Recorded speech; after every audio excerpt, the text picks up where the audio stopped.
반갑습니다. 강교한 스타일. 이번 시간에는 강교한 스타일의 사주가 과연 어떠한 것인가에 관해서 이야기해 보도록 하겠습니다. 이 내용은 삼명통의 3권 인신사의 사건 호환신살 257페이지에 있는 내용입니다. 자, 한번 봅시다. 사람이 강교하다, 우매하다, 미련하고 어리석다, 악사한다. 이러한 것들은 어디에서부터 나오나 하면은 바로 과숙 고진살로부터 나옵니다. 이 과숙 고진살이 완전하게 만나면 늘도록 자식이 없고 2개 혹은 3개의 성질을 가지거나 간혹 스님 호랍이 가부가 되기도 한다. 고진살은 기본적으로 고아가 되는 거고 과숙살은 기본적으로 과부가 된다는 이야기죠. 물론 남자의 경우는 호랍이죠. 돌싱남, 과부는 돌싱여, 이렇게 현대에서는 표현할 수도 있습니다. 그리고 우리가 간과해서는 안 될 게 무엇인가 하면은 여기서 스님 호랍이 과부 이렇게 혼자가 된다는 이야기가 나오죠. 이렇게 되는 경우 가숙과 고진이 연월시에 2개가 존재한다 해도 아닌 경우, 스님 호랍이 가부가 아닌 경우도 사실은 허다하다고 할 수도 있어요. 그리고 과숙 고진이 있다고 해서 꼭 사생하라고 하는 결론을 내어서도 또한 안 될 수가 있어요. 세상은 그렇게 객관적인 정답이 있는 것이 아니기 때문입니다. 항상 자연은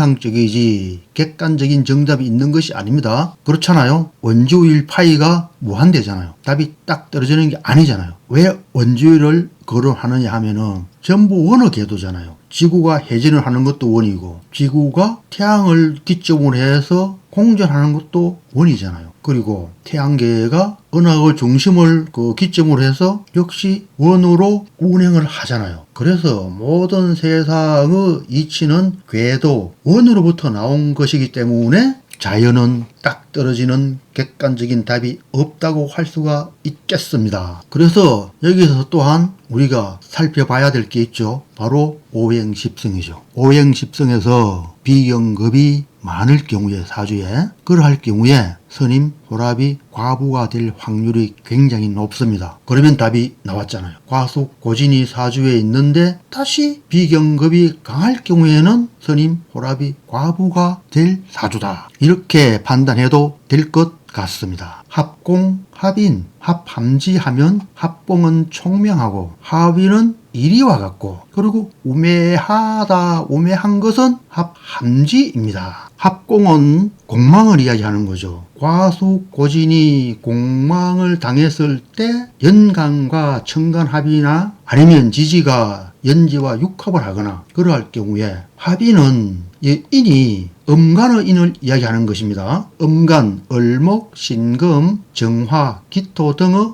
양인을 이야기한 것입니다. 함지살은 도화살을 이야기한 것이죠. 과숙 고진이 무엇요? 도화살과 합했을 경우에 이게 유와 합할 수가 있잖아요. 그래서 유와 합되면 이렇게 되면은 어떻게 해요? 합인이라고 해서 사람이 어떻게 된다고요? 우매하게 된다. 그렇게 되는 거죠. 유가 함지살에 해당할 경우에 진유합을 하면은 유는 함지살에 해당하고 이렇게 되었을 경우에는 우매하게 된다. 그리고 술 있잖아요. 술. 이게 함지살인 무엇요?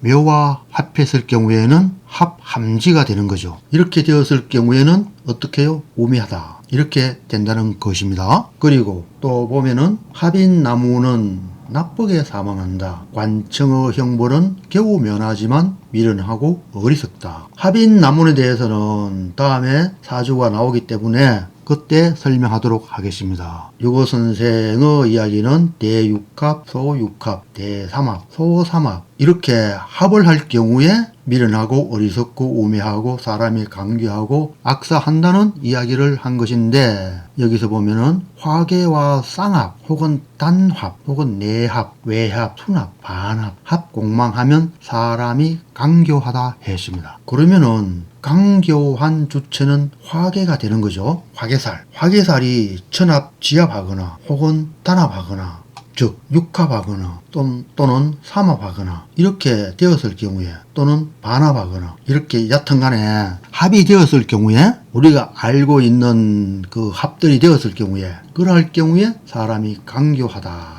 화계가 강교하다. 그렇게 유고 선생께서는 이야기하였고, 또 합양인은 양인이 합하여 다시 나문이 겹쳐 호환하게 되면 악사한다 하였습니다. 양인이 합하여 이게 나문이 되면은, 즉 무슨 이야기인가 하면은 합인 나문하게 되면은 나쁘게 사망한다는 것입니다. 강도를 당해서 살해를 당한다든가, 또는 교통사고를 당한다든가, 또는 질병에 걸려서 사망한다든가, 이러한 것을 말하는 것이겠죠. 합인 나문에 대해서 어떠한 사주가 실려 있는가 한번 살펴봅시다. 유고 선생님께서 올린 사주를 보면은 을해, 경진, 을해가 됩니다. 이 사주도 쌍진살이죠. 경진, 을해, 쌍진살이고, 또 보면은 연간의 을목의 양인살은 무엇이 되죠? 진이 되잖아요. 그리고 시간 을목의 양인살은 또한 진이 됩니다. 이러한 것을 무엇이냐? 바로 합인 나문이라고 한 것입니다. 합양인 나문이라고 한 것이 바로 이러한 경우를 두고 한 것입니다.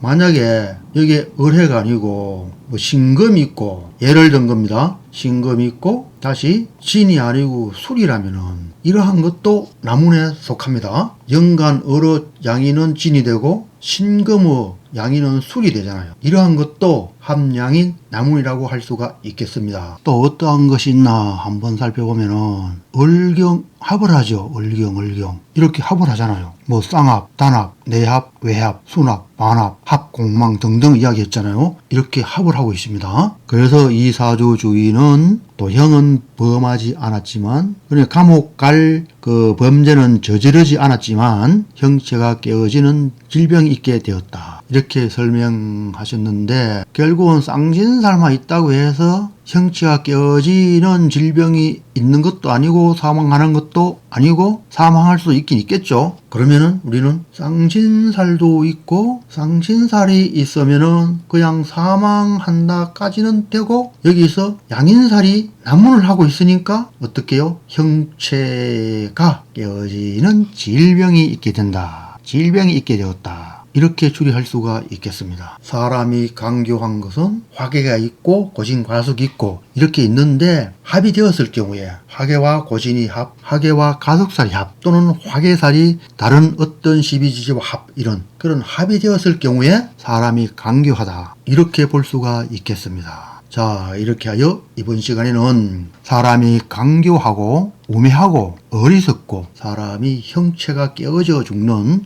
예를 들어서 살인을 당하는, 또는 교통사고가 나서 신체가 손상될 수 있는 그런 사주에 관해서 삼명통의 해독 257페이지의 내용을 살펴보았습니다. 감사합니다.